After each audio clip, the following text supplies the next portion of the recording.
Danger lurks in the American landscape. No one in their right mind would be out here, which makes it the perfect place to kill someone.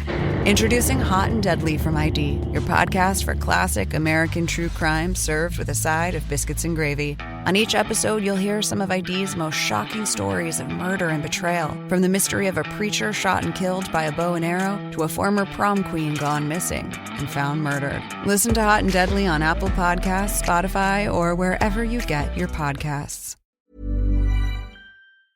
The following podcast contains explicit language and content that may not be suitable for all listeners. For the first time in the case of the Long Island serial killer, witnesses have taken the stand. For the ability to have live witnesses and cross-examine live witnesses, it's refreshing. Rex Heuermann is facing murder charges for 7 victims, and a new DNA identification technique is at the center of this hearing. But the science is not black or white. For a long, long time, scientists didn't think you could get autosomal DNA. Well, a professor at University of California, Santa Cruz, Ed Green, figured out a way to do that. Rex Heuermann's family was present for the hearing. The only individuals in that courtroom who are alleged to have the DNA on any of the victims are Asa and Victoria. And that begs the question, how? The government has said from day one that they have this kill room in my client's house. A lot of people believe that the victims would have never gone down into a basement. It's dim, it's dirty. He is suspected of dismembering some of the victims and keeping their remains for a number of days. So it does make you wonder how he utilised his house during that process.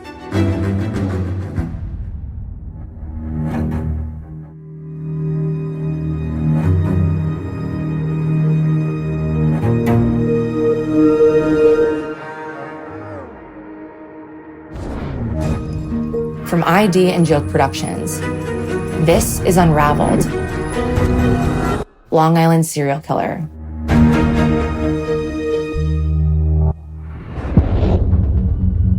A showdown in court today. A hearing to determine whether DNA evidence can be used during the trial of accused Gilgo Beach serial killer Rex Heuermann. The prosecutors want to make sure this evidence gets to trial, and the defense wants to make sure it stays out.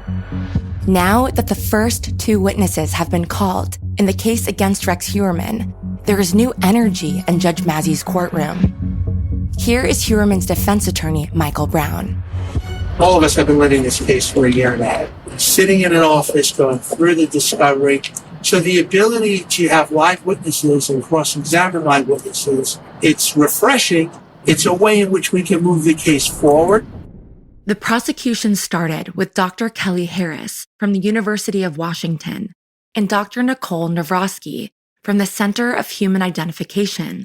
But not surprisingly, defense attorney Brown was still skeptical. There's so much there that was problematic. You either have science, which is certainty, and it's genuine, and it's official, and it's reliable and trustworthy. And the alternative is, I call it magic, because they want to, in essence, have a jury rely on this, which is not scientific, and it shouldn't be utilized in a court.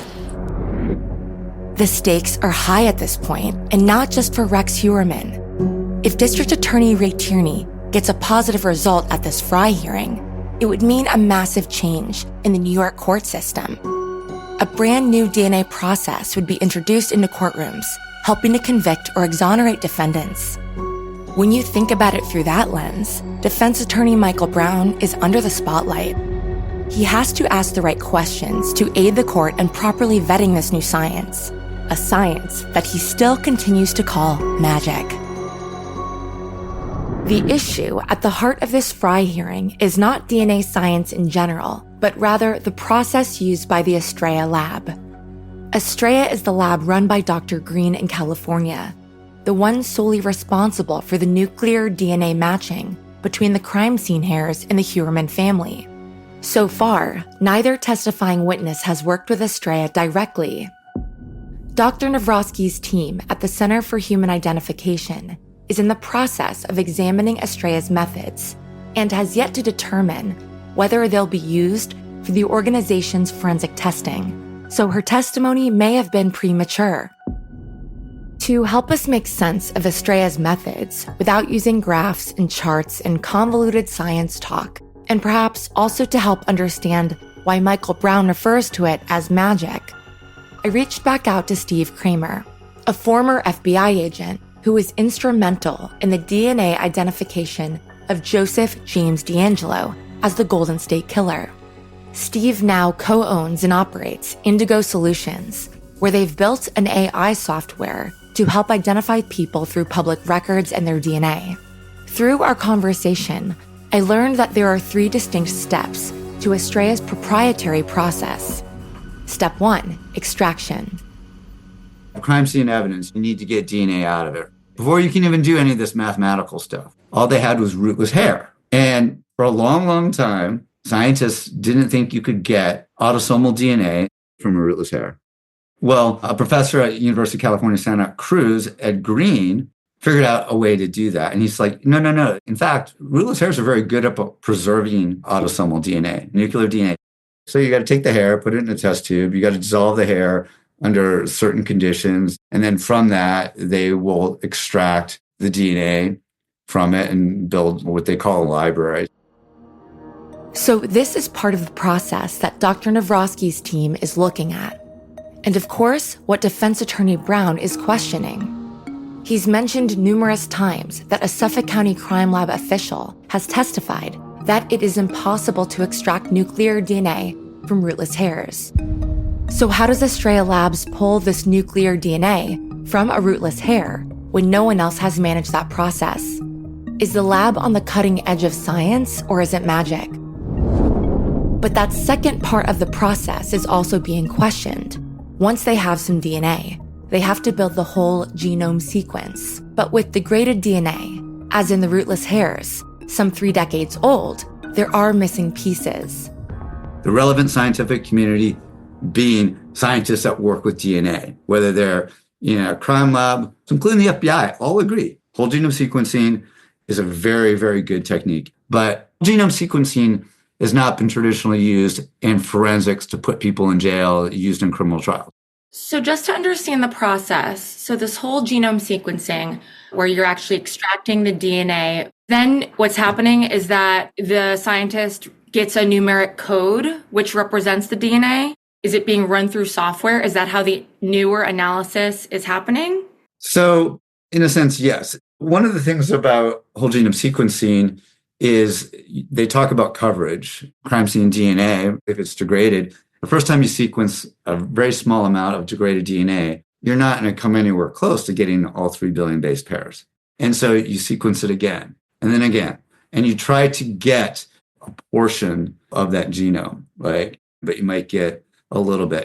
The way it was explained to me is, you ever painted a wall before? Yes. And you take the paintbrush, right? And you do one stroke and it covers the wall, but not completely, right? You see spots in between. So you bring the brush up again and then again to cover that spot. Well, that's the same thing sequencing is. The first time you take that brush stroke, the first time you sequence it, you got a lot of coverage, but you still have lots of spots that you've missed, right?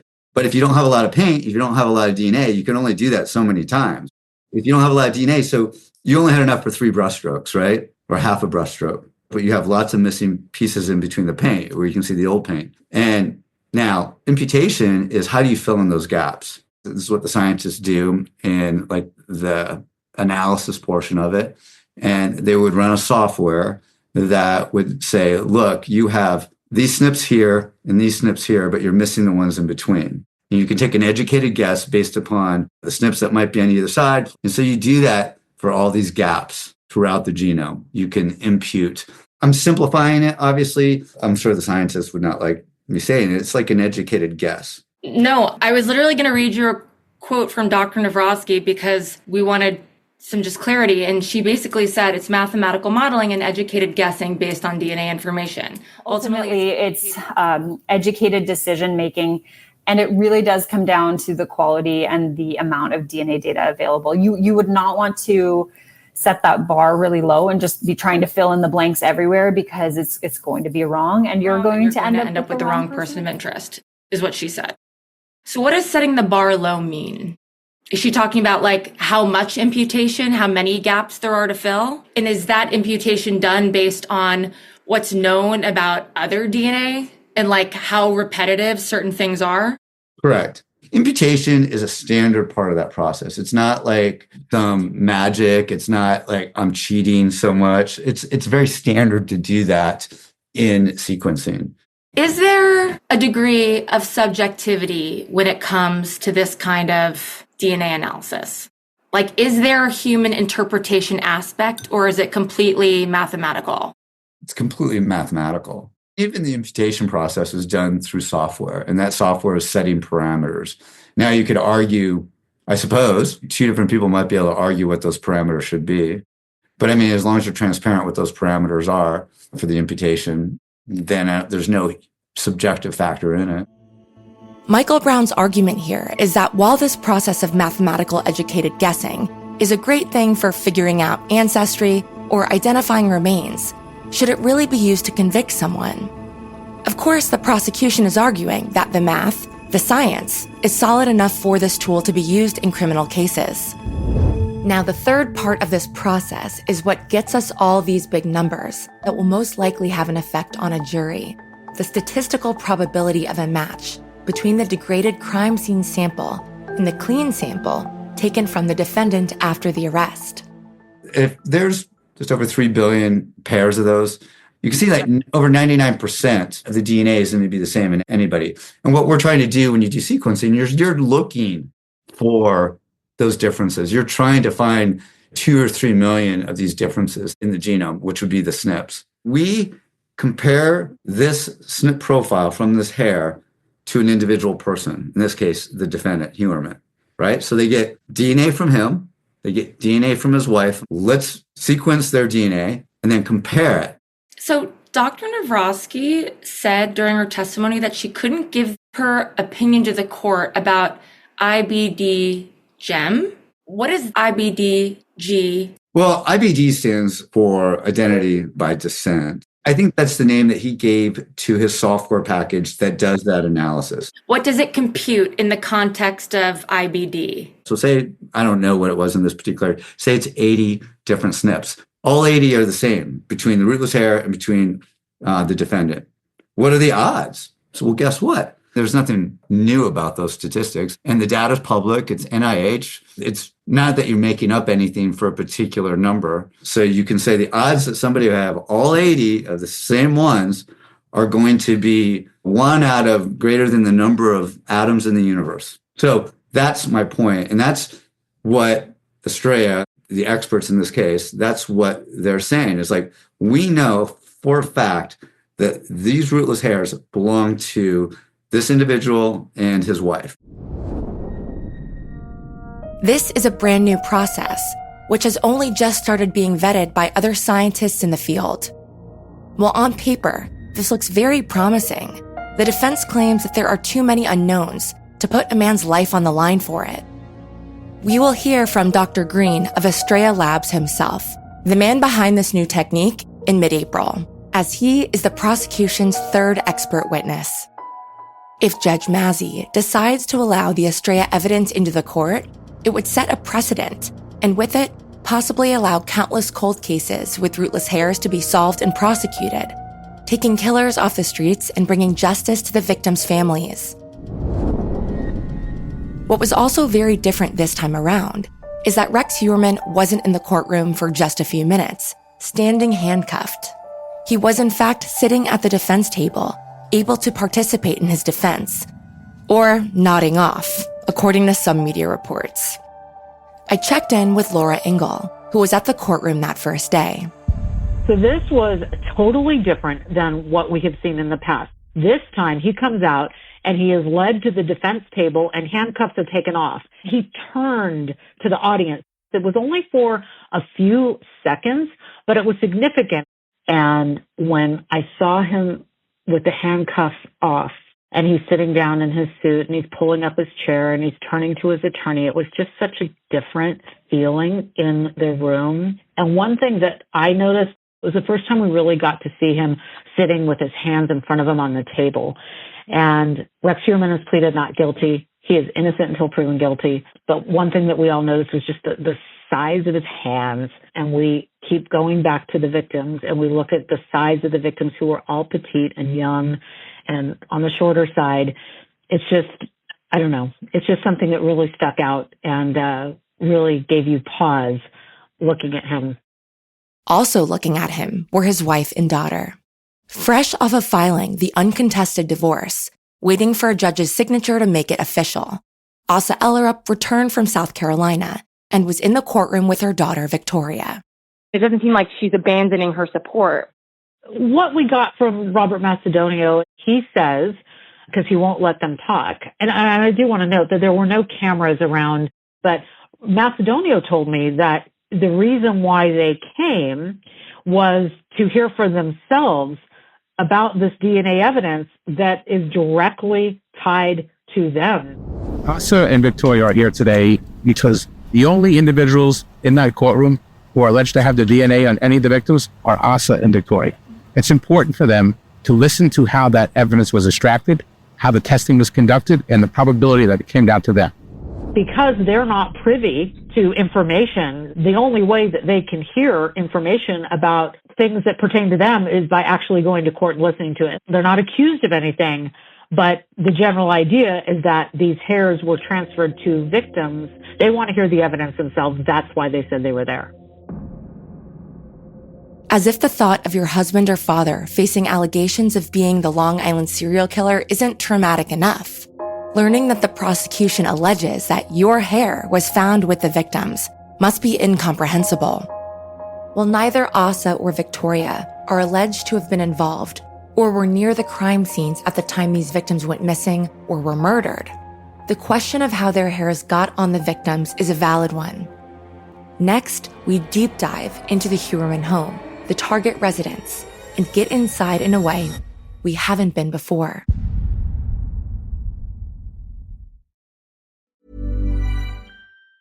Danger lurks in the American landscape. No one in their right mind would be out here, which makes it the perfect place to kill someone. Introducing Hot and Deadly from ID, your podcast for classic American true crime served with a side of biscuits and gravy. On each episode, you'll hear some of ID's most shocking stories of murder and betrayal, from the mystery of a preacher shot and killed by a bow and arrow to a former prom queen gone missing and found murdered. Listen to Hot and Deadly on Apple Podcasts, Spotify, or wherever you get your podcasts.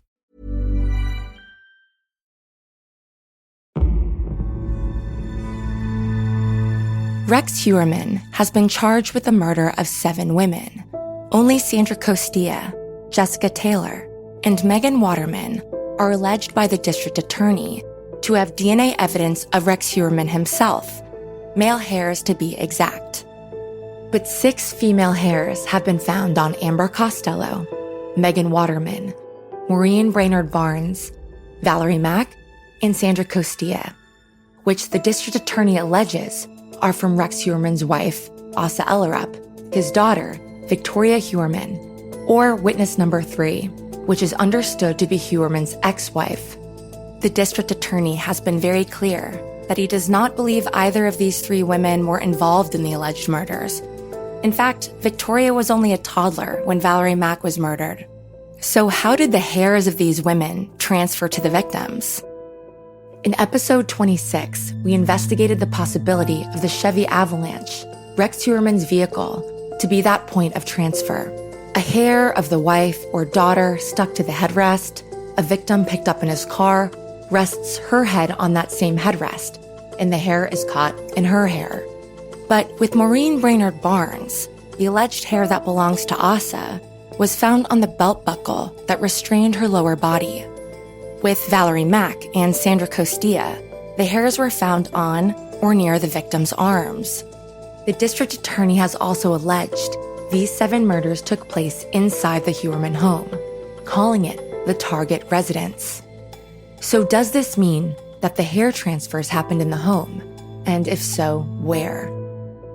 Photos released after both multi-day searches show a very cluttered house. We know through Asa's attorney that investigators ripped up the plumbing in the home's only bathroom. So if Rex Heuermann is guilty as alleged, how and where within the home did this possibly play out? We came across an amazing 3D rendering of the Heuermann home on a YouTube channel called Odd Stops. Hi, I'm Wayne. In this video, I will be providing a virtual tour of the home of Gilgo Beach serial killer suspect Rex Heuermann. I was able to piece together a clear picture of the house that provides further insight into how the crimes may have unfolded. It's a very detailed and well-researched rendering and presentation. So I reached out to Wayne Whitty to learn more about the layout of the Heuermann house and the ways the district attorney might theorize how Heuermann brought the victims in and out of his home. Here's our conversation. I was just going to begin by finding a little bit out about how you got into this, because I had been very familiar with Odd Stops, and I actually didn't realize you were in Ireland. So how did you get into this, and why American cases? Well, I've always been interested in the topic of serial killers, how they are formed and things like what drives them. I think it was 2019, actually, I started writing articles about the topic. Then in 2021, I launched Odd Stops, which lists unusual locations such as crime scenes, mob hangouts, and of course, serial killer houses. That led me mapping crime scenes of killers such as Ted Bundy and BTK.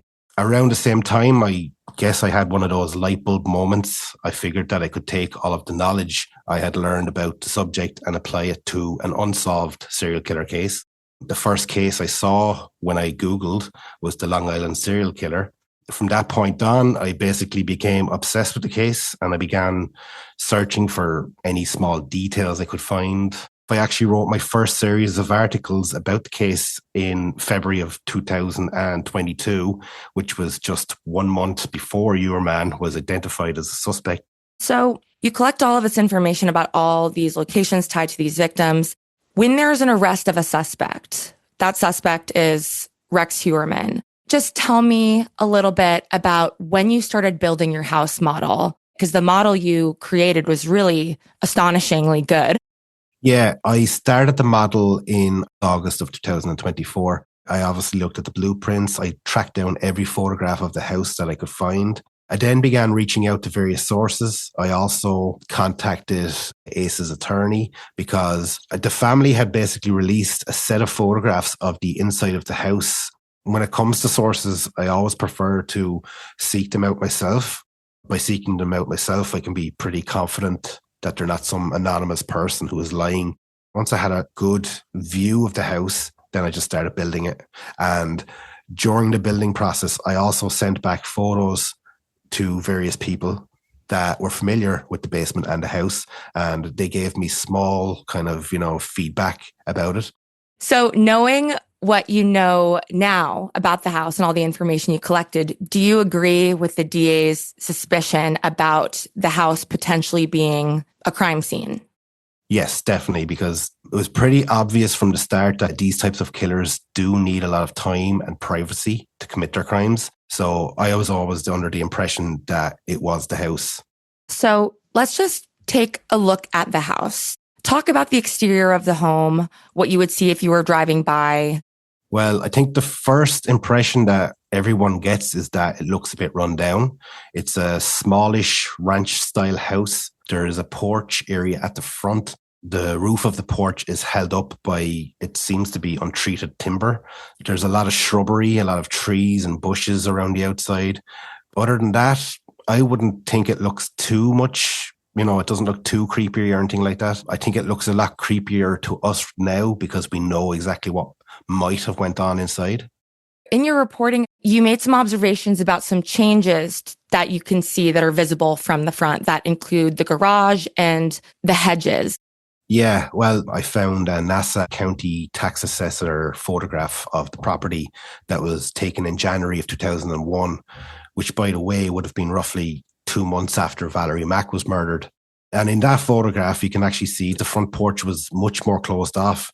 It was enclosed inside these wooden framed glass panels and a porch door. There was also large hedges directly in front of the porch, and they basically kept that porch hidden from view. These days, the hedges and panels are long gone. You revealed a lot of insight about the home's interior. So would you mind kind of describing some broad strokes about the layout of that first floor?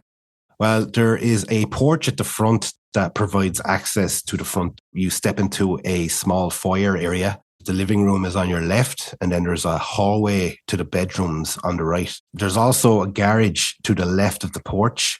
When you walk into the garage, it has a small door at the back that leads into the den area, and the den then connects to the living room and the dining room. There are 4 access points, I believe, to the house. One is the garage. The second is the porch. And then the third is the Bilco doors at the rear of the house. And then there's a back door as well. And so when you say the Bilco doors, those are sort of like the steel, they open into the ground and just descend with some steep stairs. Yeah, exactly. Like you'd see in movies where you open the big doors and you just go down into the basement. So from the interior of the home, there are stairs that descend into the basement. So where are those stairs in relation to that porch entrance? Okay, so to get to the basement from the interior, you would walk in to the foyer area. You would then just walk down this small, narrow hallway into the kitchen. And then inside the kitchen, there is a small stairway right down into the basement area. And when you go down into the basement area, and this might surprise people because I think everybody expects it to be this creepy area. But in fact, when you go down the stairs from the kitchen, you enter this den-like area. It has a finished ceiling. It has a carpet. You know, you've got paneling on the walls, a couch, some storage closets. It even had a little bar in the corner. One person I spoke to described it as dated but cozy. I hadn't considered the possibility that there was any sort of finished basement portion of this house. And your video is the first time that had come up. I think that's really interesting because the basement has been this point of interest. It surprised me as well because during my research, I looked at Zillow and I looked at basements in the Massapequa area. And the vast majority of basements that I saw were all finished. So when my source told me that this was a den area and it was completely finished, I was actually surprised because it made me think of what may have happened differently. Because I think initially a lot of people believed that, you know, the victims would have never gone down into a basement. But if they had been told that this is a den-like area and, you know, there's a bar down there and there's a couch and everything, then they may have, you know, they may have gone down.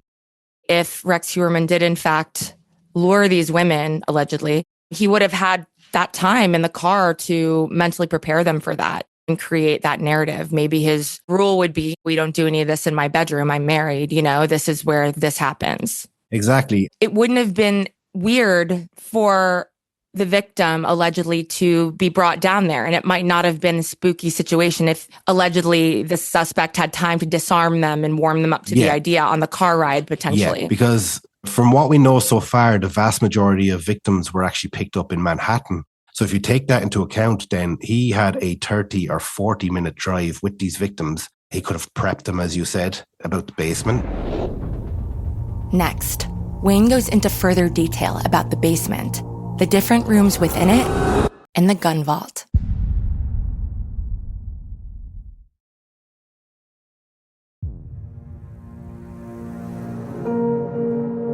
The basement of the Heuermann home. So much has been made of it. Rumors in the press of a soundproof room, chilling images conjured up by what's written in the Heuermann planning document, allegedly found on his computer, according to the district attorney. A document with descriptions and notations about cleaning remains and preparing victims for transport, dismembered victims. It all paints a very disturbing picture, one most of us can't wrap our heads around. Not only regarding how anyone could commit these alleged crimes, but how so much violence could leave no DNA trace, according to Heuermann's defense attorney. The government has said from day one that they have this kill room in my client's house. All the things went down in his basement. There is not one shred of biological forensic evidence that's in his basement. Not one. Nothing from the victim, nothing from him. To try and make sense of the allegations, here is more of my conversation with Wayne Whitty. So, as far as the basement, can you talk a little bit about how this basement was divided up into different areas? The basement, I was told, is made up of various rooms and storage closets. And of course, the gun vault. Some parts are finished, others are not.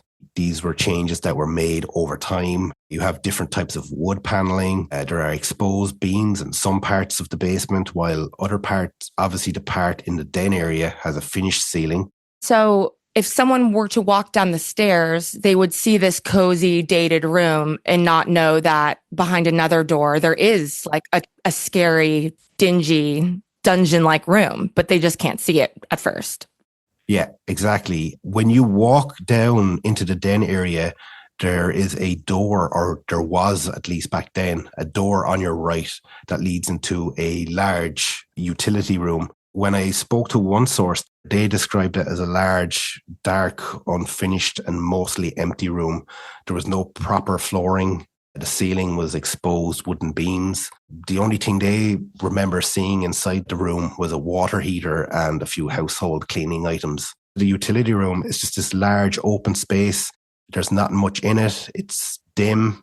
It's dirty. I sent my source a few photographs of unfinished basements and they replied to me and said, no, it's actually much worse than those. I wasn't expecting that at all. We learned from the district attorney that during the second search, they either took or uncovered or found paneling with pinholes and tape. And obviously this was after the alleged planning document was found. Do you think that was recovered or located in the utility room or the den? I believe it was recovered in the utility room for two reasons. The first is that Robert Macedonio pointed to that area during the News 12 segment, which spoke about the blueprints. So he actually pinpointed the exact area that the task force seemed interested in. The second is, I doubt the den area for this type of crime because obviously it has carpet and it has a finished ceiling, which may not hold up the pins. It would be much easier to erect drop clots and things of that nature from the wooden beams than, say, a finished ceiling.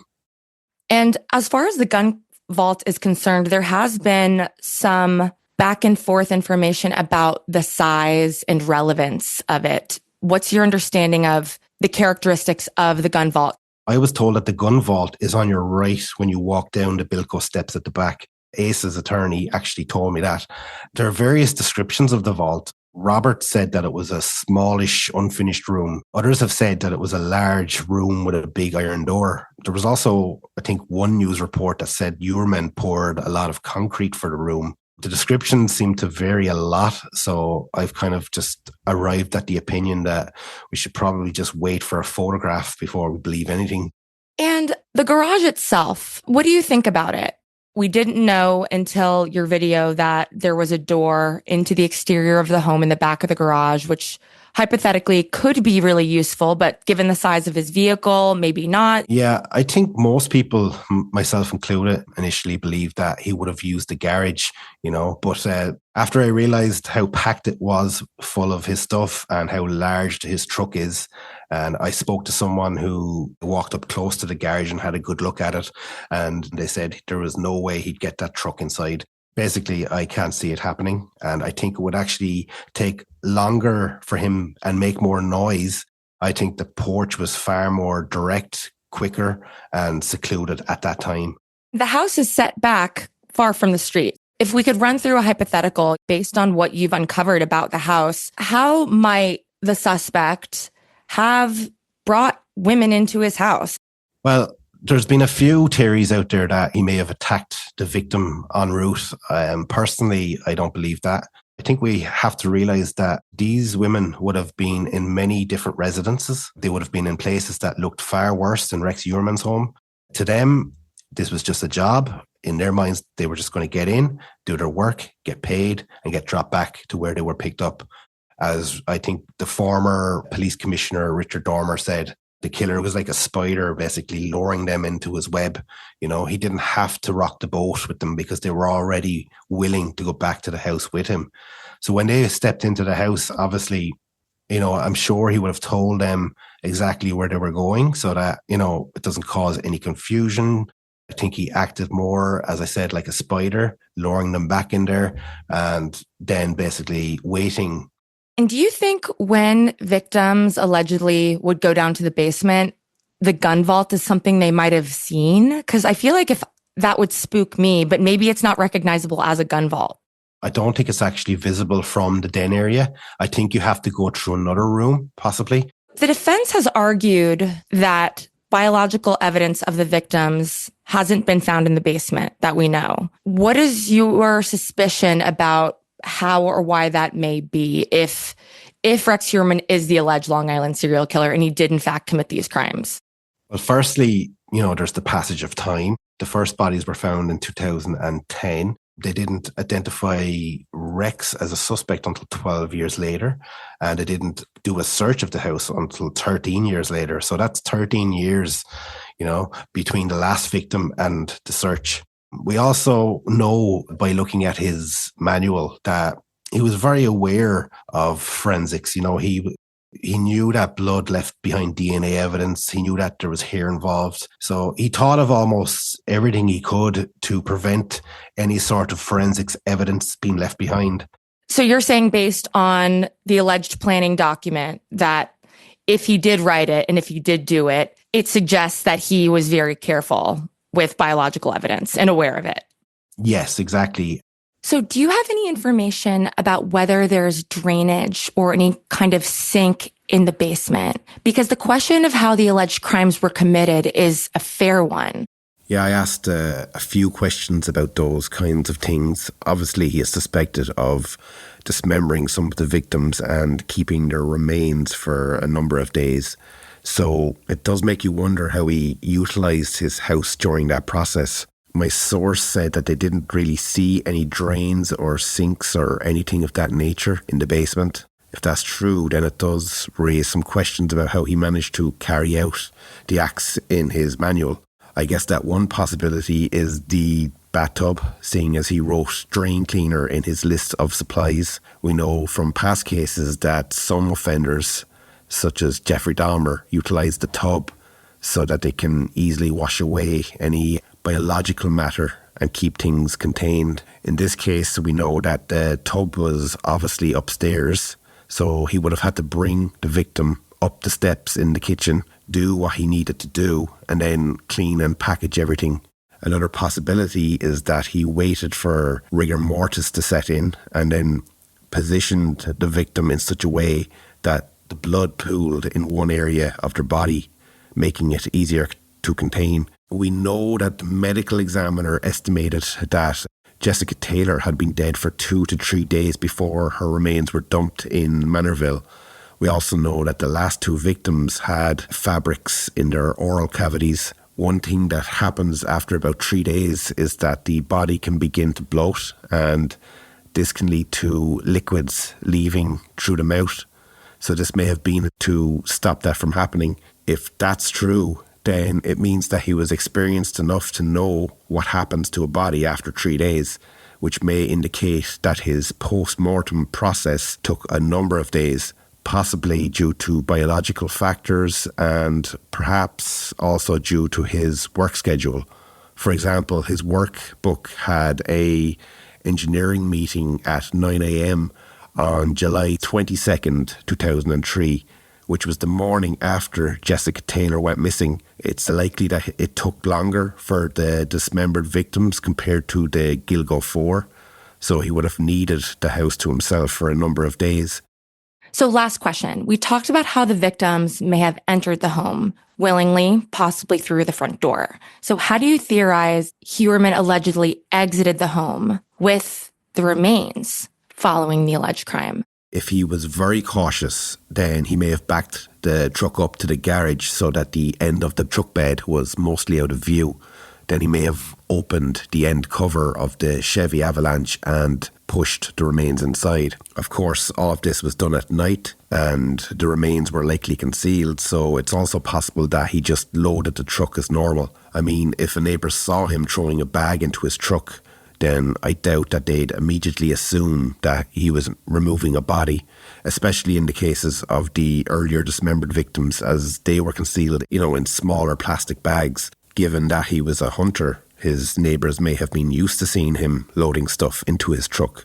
So I suppose it comes down to how he would have perceived how risky that process was. I hope you find the deep dive into the layout of the Heuermann home as fascinating as I did. Wayne's research is incredibly detailed, and he's deeply invested in the cases of Peaches, toddler Doe, and Asian Doe as well. And I look forward to talking to him about each of their cases in a future episode. If you'd like to follow more of Laura Ingle's reporting, check out her YouTube channel, The Angle Edit. In the meantime, stick with us for all the latest news on the case, the pretrial motions, and the judge's decisions on the admissibility of the DNA evidence and severing of the cases. And as always, if you know Rex Heuermann and would like to contribute to our story, please send us an email at unraveledtips@gmail.com, or you can contact me directly on Instagram at Alexis Linkletter. Unraveled is produced by Joke Productions for ID. The executive producers and writers of this podcast are Joke Vinciune, Biagio Messina, and myself, Alexis Linkletter. Executive producer for ID is Annie Mangoni. Our editor is Caitlin Cleveland. Lisa Ribicoff is our associate producer. The music and score that you've heard in this podcast is by Biagio Messina. Subscribe on Apple Podcasts or wherever you get your podcasts. It helps a lot when you subscribe, rate, and review the podcasts that you enjoy listening to. Thank you for listening, and thank you for your support.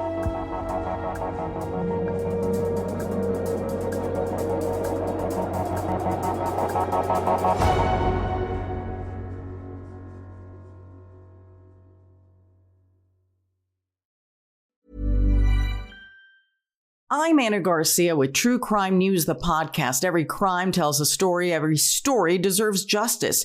True Crime News, the podcast, covers breaking crimes, investigating high-profile and under-the-radar cases. Every week, we dive beyond the headlines, exploring the effects of violent crime on victims and the search for justice. We hope you join us as your weekly source of true crime news. Follow and listen to True Crime News, the podcast, available now wherever you get your podcasts.